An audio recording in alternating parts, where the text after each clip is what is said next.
Well, hello, everybody. Hope you are well today. My name is Joseph Jaffe. I am, since the pandemic, the showrunner and host of Corona TV, a show that was born in a global pandemic, but not defined by it. This is a show about hope, positivity, and optimism. And if there's time left over, a little bit of marketing. I want to tell you, first of all, I want to say I wish I could be with you in person. I am recording this in advance. It was not my goal, but I'm actually doing a client event at the same time, which is kind of relevant to my story and the pivot and the new direction that I've taken. But I hope this will make up for it, something different, something non-traditional, and something that I give you with my full heart that is now an extension of me. As I said, I want to tell you my story, and I've written 5 books. My latest is called Built to Suck, The Inevitable Demise of the Corporation and How to Save It, with a question mark, because I'm not really sure that corporations can be saved. I have keynoted in just under 50 countries, including, by the way, Russia. And then the pandemic hit, and everything just went to hell in a handbasket. Actually, it was more personal than that. I was in South Africa visiting my mom. She is coming up now on 5 years battling cancer. We call it the red dragon, keeping the red dragon at bay. It was, in fact, March 10th, and I was about to give a presentation while I was in South Africa. The phone rings, and it's my wife telling me that she's feeling kind of flu-y, and she has a fever, which, by the way, she never gets. And she's going through all the motions. And I said to her, "You have COVID." She was like, "No, there's no way I have COVID." I said, "You have COVID. You need to get tested."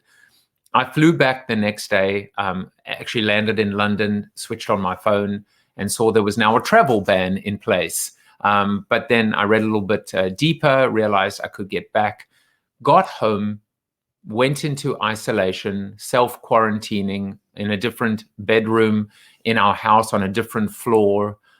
For the next 2 to 3 weeks, I was there as well. But every moment from the time that I got home, I just saw email after email after email indicating canceled event, canceled conference, canceled keynote speech, postponed or frozen consulting. The cupboard was suddenly completely bare.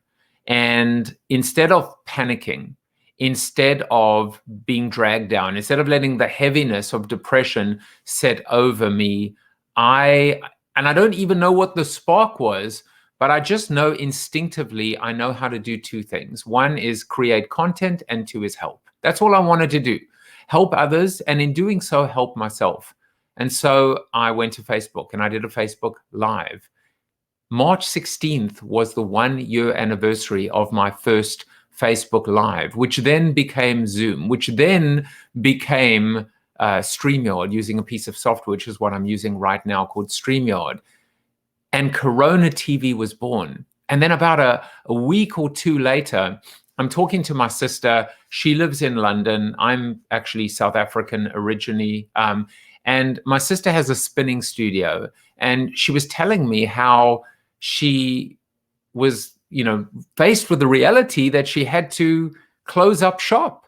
But she said, as they were going into lockdown, I never forgot this. I knew that if I closed my doors, I would close them for good. And so she too pivoted. She put all of her bikes in a U-Haul. She emailed her loyal customers. She said, "Who wants a bike?" They all raised their hand. She dropped them off at their homes, and she started experimenting herself with streaming. And I said to her, "Sharon, you should come on my show." She was guest number 1. I've now done 220 different, I've had 220 different guests, about 250 shows in total. And I am just getting started. That is my story. And it is a story that is ongoing. It is alive. It is dynamic. It is unfolding transparently in front of my eyes, your eyes, and I welcome everyone around this particular campfire to be a part of it. I wouldn't be here today if not for my story, if not for meeting Murray Nossor from Narrative and having him on my show and learning about the power of story.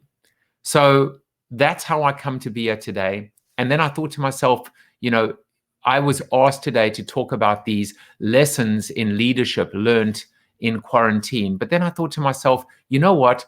I'm going to do something different for you. I'm going to give you 15 insights in 100 days. I started going through what I call Corona Bites, little 60-second highlights from my show. And then I thought to myself, let me find a bunch of them that are pertinent, that are relevant to this subject matter, lessons in leadership learned in quarantine. And as I was going through them, I started struggling with respect to which ones do I choose? What stays, what goes? Because they're all so good. All of these curated insights and moments of inspiration and even epiphanies.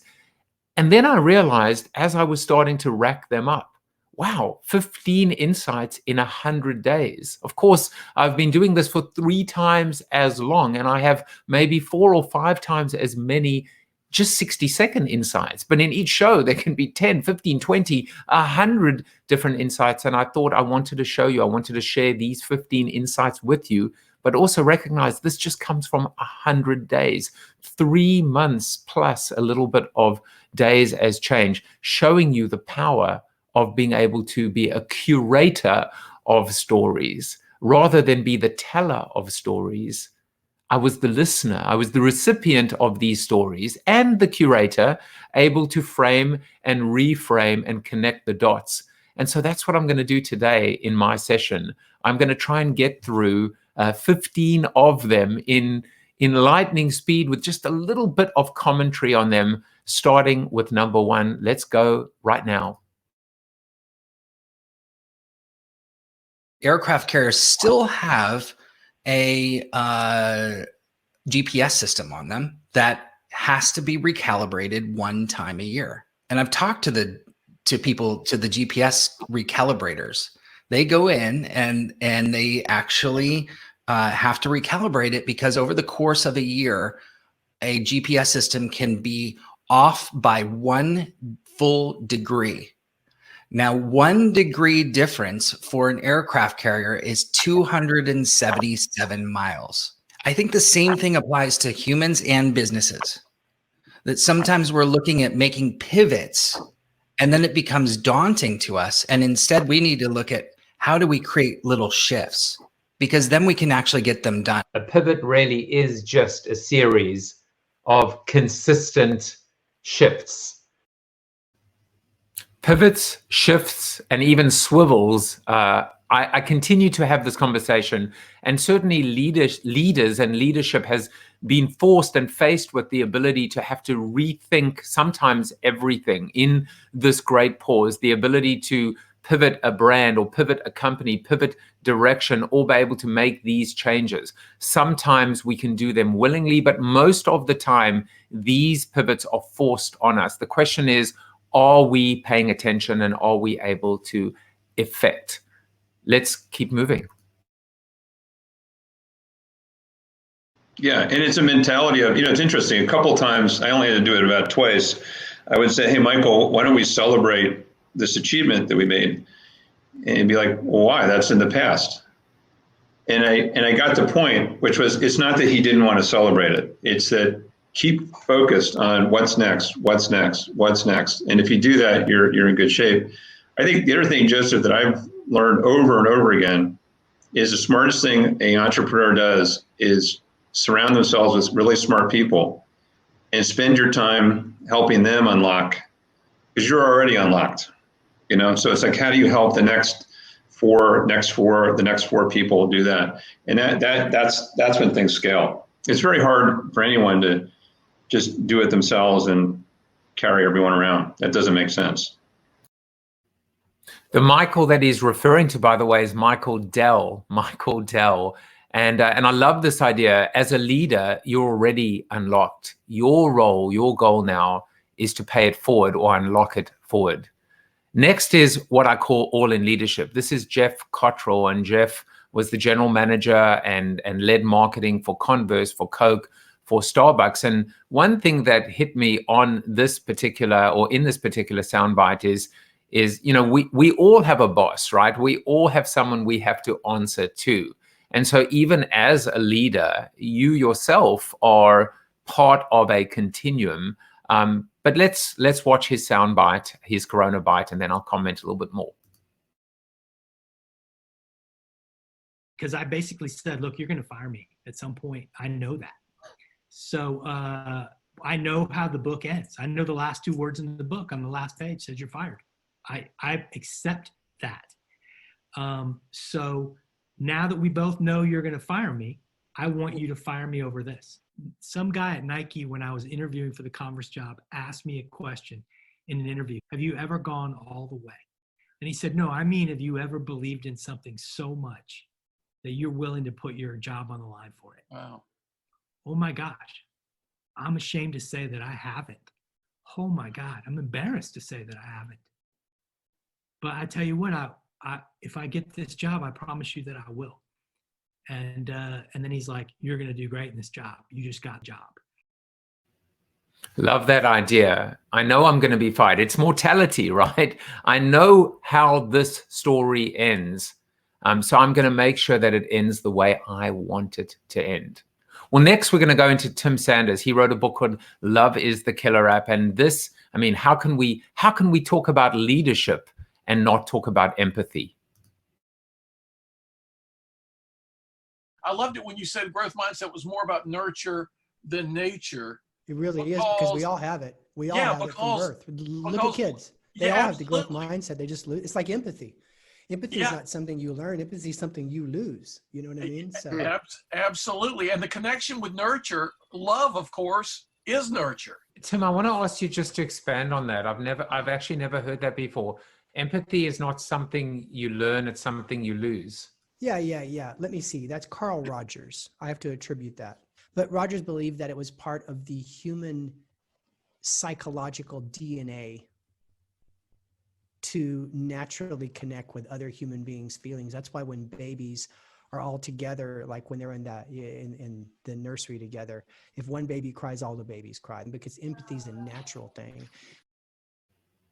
Empathy is not something you learn, it's something you lose. And by the way, the other people you're seeing there, we have every day I do the show, and then we have an after show on Zoom, starting to experiment a little bit now on Clubhouse, because that is as social and audio campfirey as you could ever imagine. But we have a beautiful eclectic mix of regulars and people that drop in as well. And so you're actually seeing a clip that came from the after show as well. Well, let's move on. Ageism. Leaders are now faced, I mean, talent is everything, right? You live and die based on your ability to attract, retain, engage, and really activate that talent. But ageism is a huge and often overlooked as we think about diversity, equality, inclusivity. We have to include ageism, or age as well. We have to counter ageism. This is Augie Ray. Maybe it's appropriate at Senior Citizens Day, because sometimes experience, right? You need to be the silver-haired executive. You need to be weathered and tenured to be able to have, you need the battle scars to be able to figure out how to navigate what is sometimes a very bumpy, path filled with obstacles and mines. I know this wasn't on the agenda and it could take us down a rabbit hole, but ageism is a serious problem. I think it takes a mix of people. And if the only people that you can bring in to speak to in CMO are going to be in their 20s, I think maybe you got a problem, and that you won't be able to bridge that gap.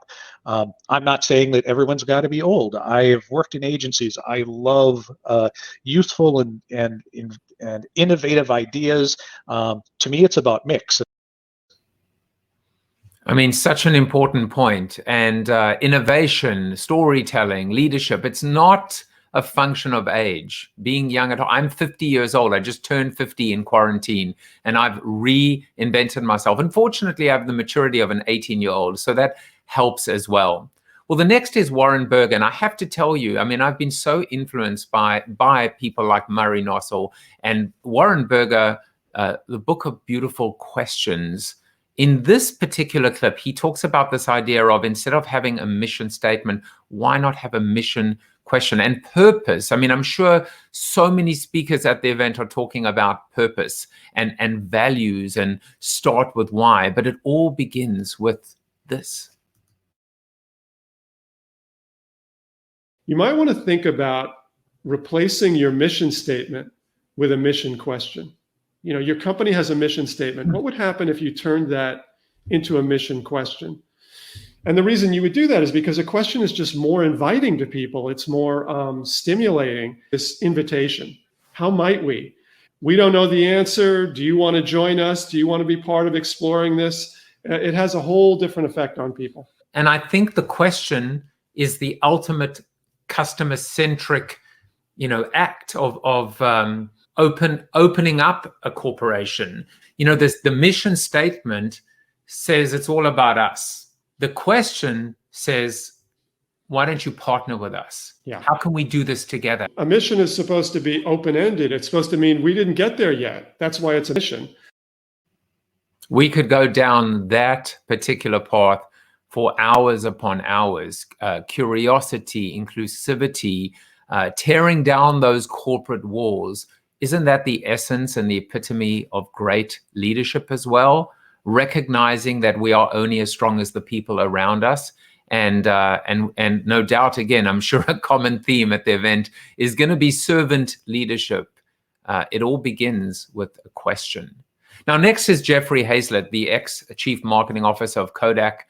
And I think during the last 12 plus months, brands, companies, leaders have really been forced to pick a side. It's time for leaders to stand up and take a position, pick a side, and to pick a side for saying this is what we're going to stand for. Not to say things like, I love that, you know, when people say, oh, it's not personal. Bullshit. It's always personal. I'm sorry. And it should be. You know, we shouldn't just do things because we're a company, and because we're a company, we don't take stands on political issues. We don't take stands on social issues. We don't take stands on driving diversity and driving inclusion and in doing the right thing and protecting the environment. And we only do the things that law says we have to do. We should go beyond that because we're human, to put people ahead of profit. And when we see that, we see companies that become hero companies. They become better than great companies, better than good companies. They become the total best companies. Who wouldn't want to do that? And why wouldn't you?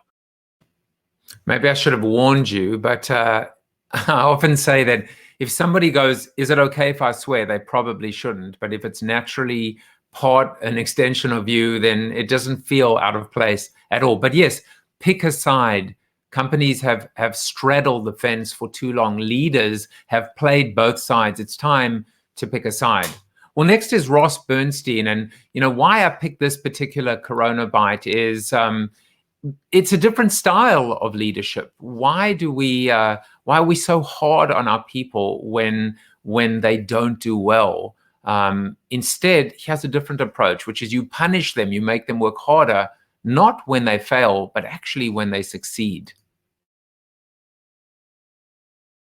That's why I love studying the outliers, like Herb Brooks, who is what my favorite coach. He's the coach of the 1980 U.S. Olympic Miracle on Ice hockey team. And Herb was a reverse psychologist. So he understood that when people were playing well, they had more to give. And when they were down, you should back off. Most people, when we're not hitting our numbers in the sales team, we fire people, we yell at them, we punish them. And when things are going good, we say, it ain't broke, don't fix it.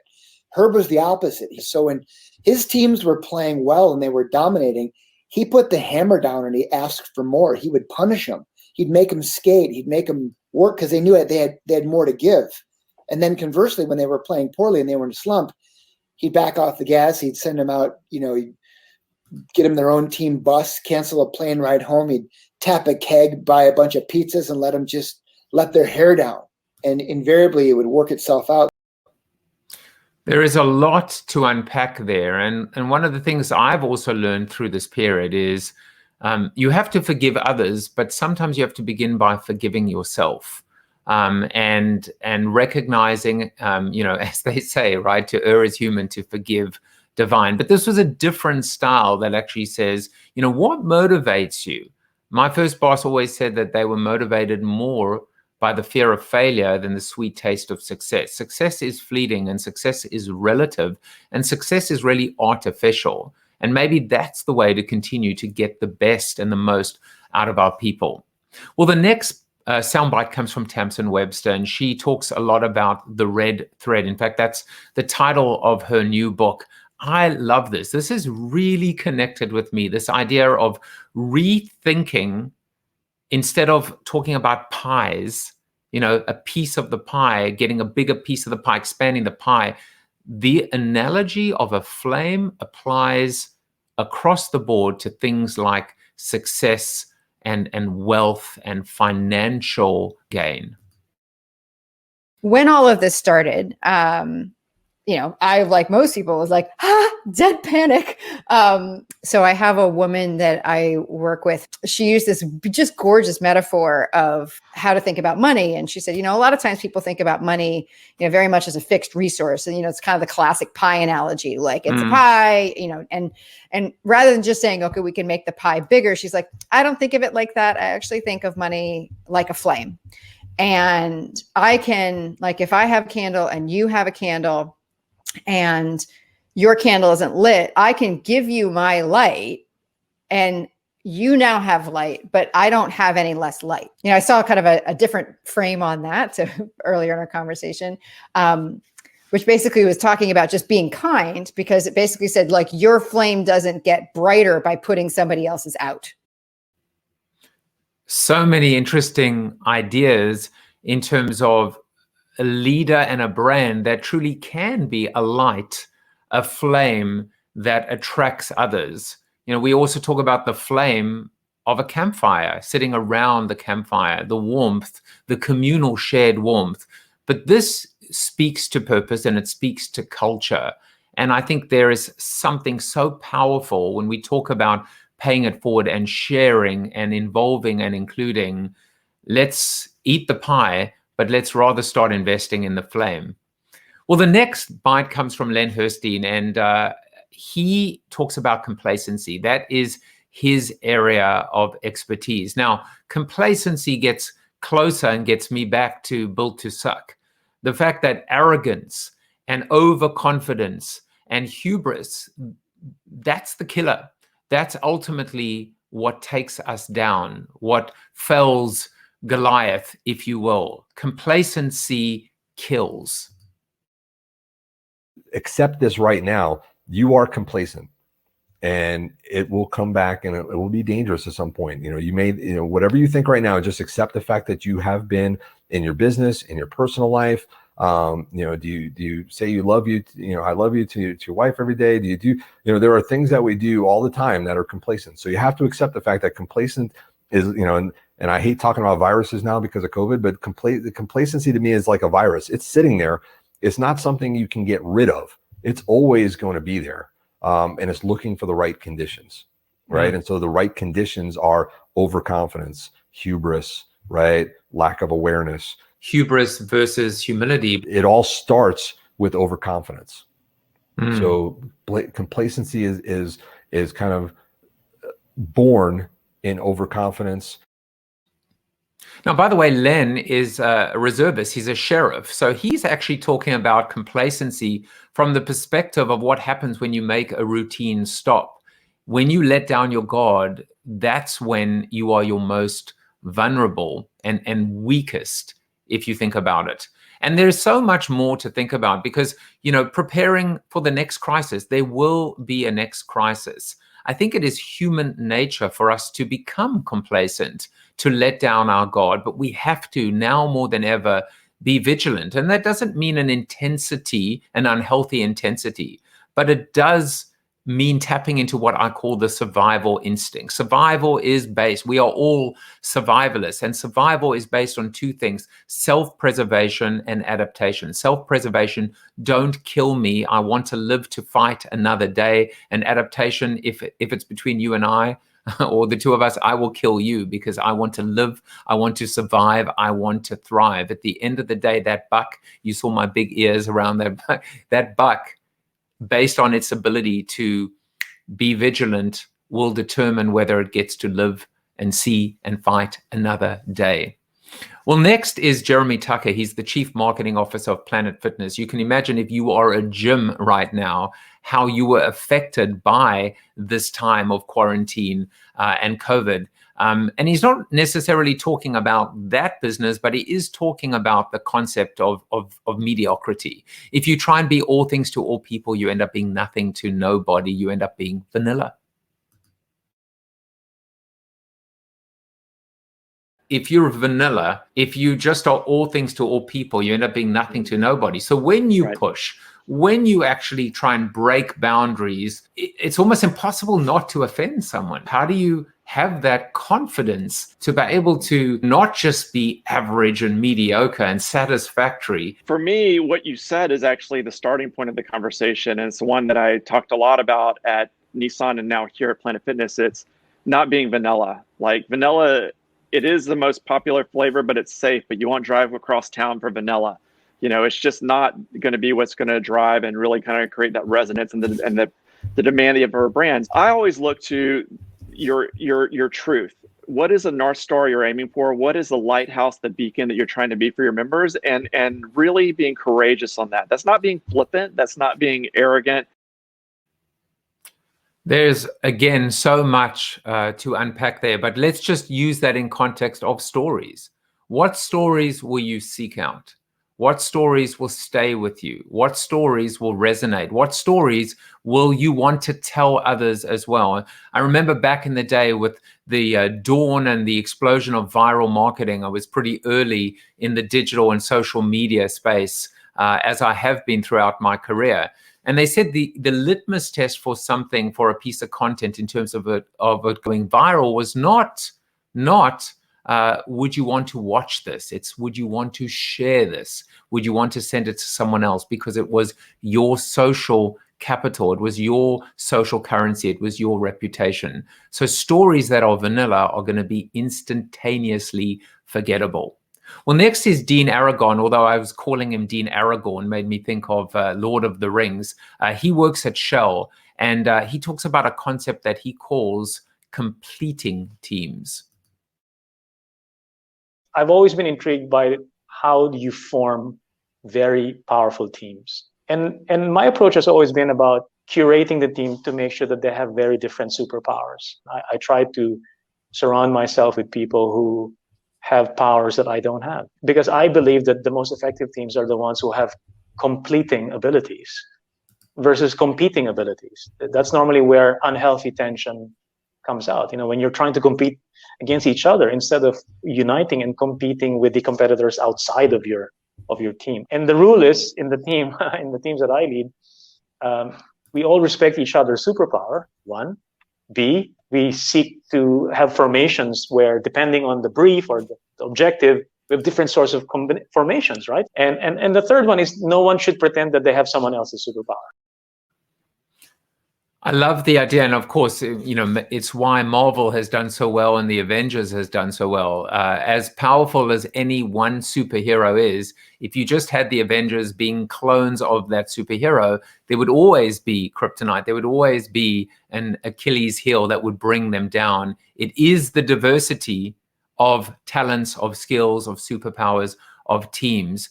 And the last few bites that you're going to watch today are really going to talk about, you know, as we come out of this, as we're never going to return to the old way, but whatever that new normal is going to look like.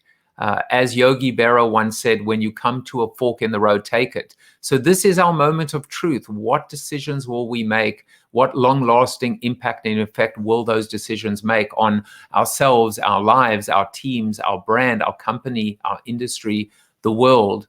Well, next is Dave Patnaik, and he's going to talk about, I mean, he's doing some amazing stuff with conscious capitalism. But in this particular case, ask yourself as a leader, what kind of leader are you? And in this case, it's not a choice of picking a side, but there are three different solutions.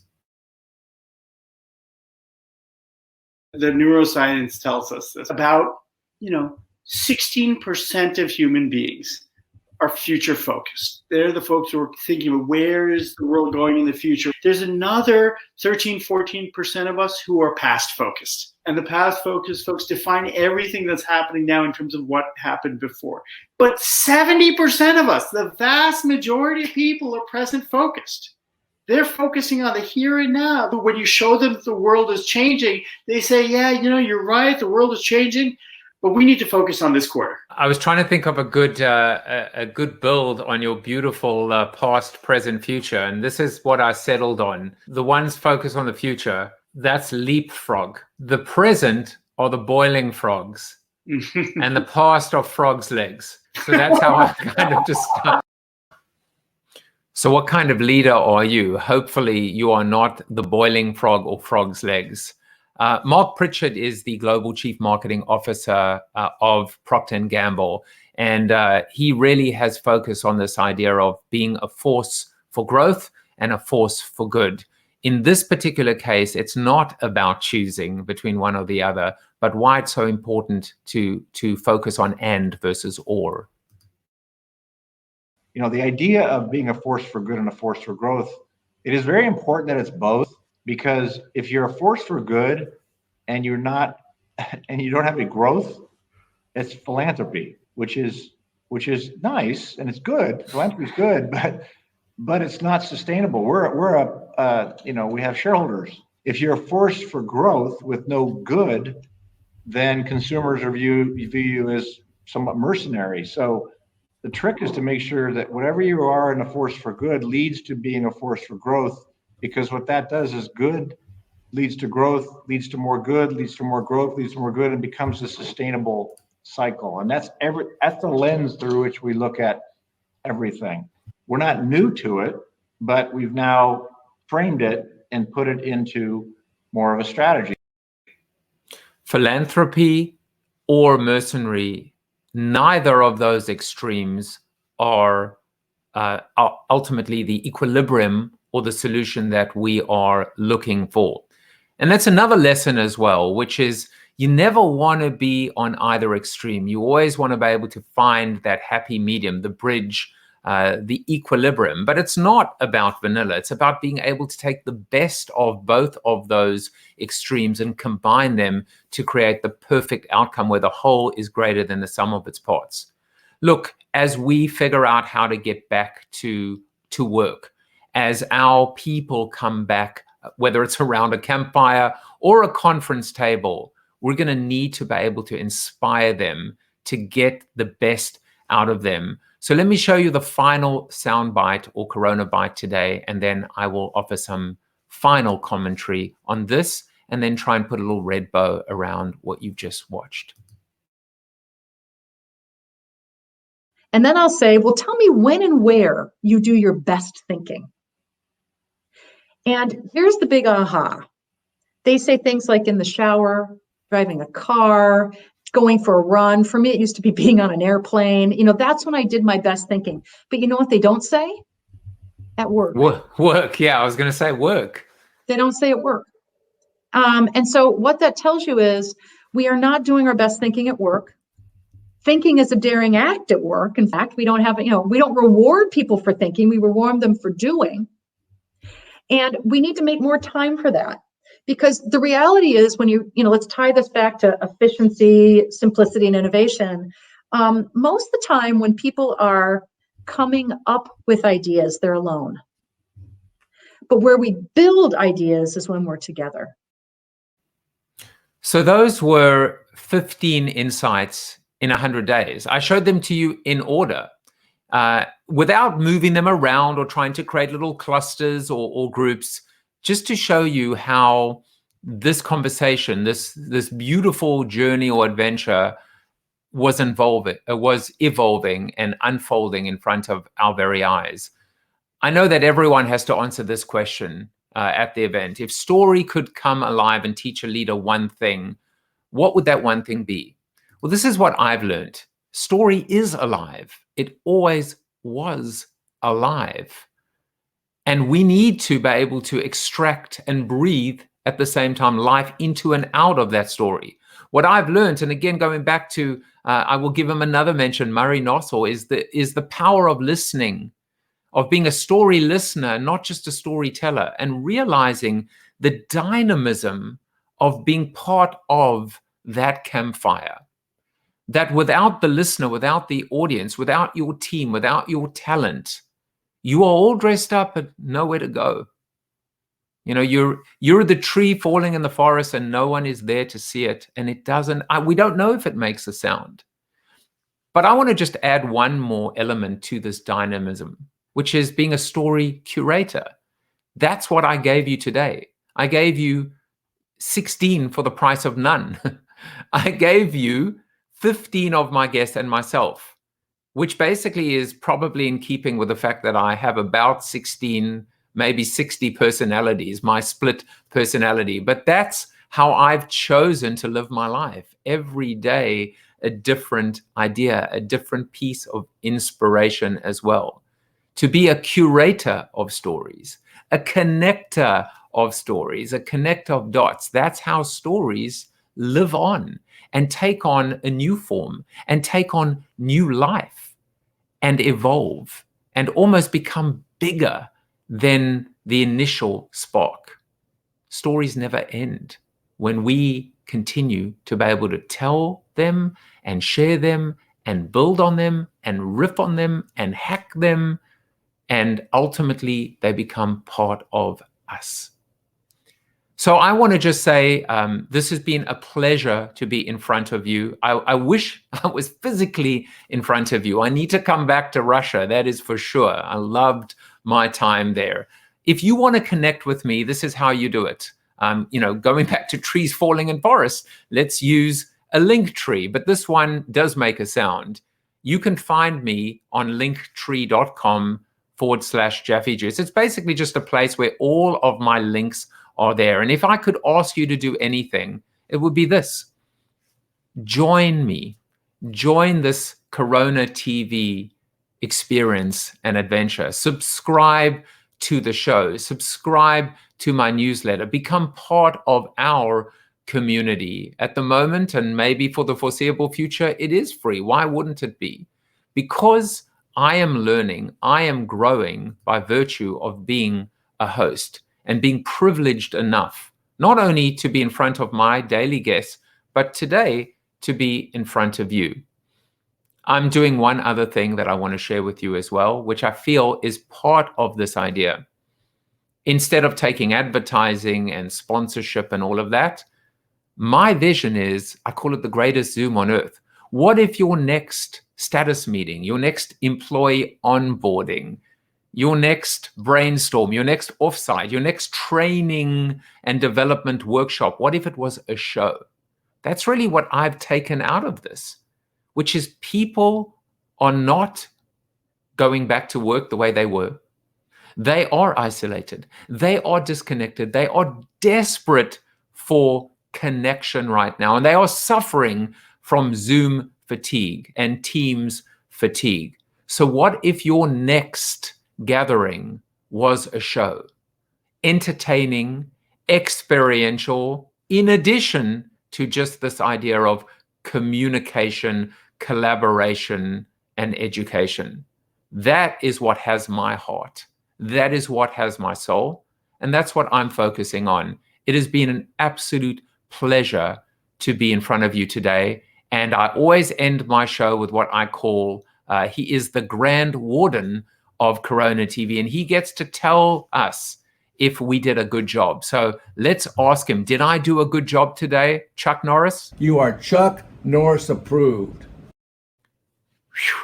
Take care, everyone, and have an amazing event.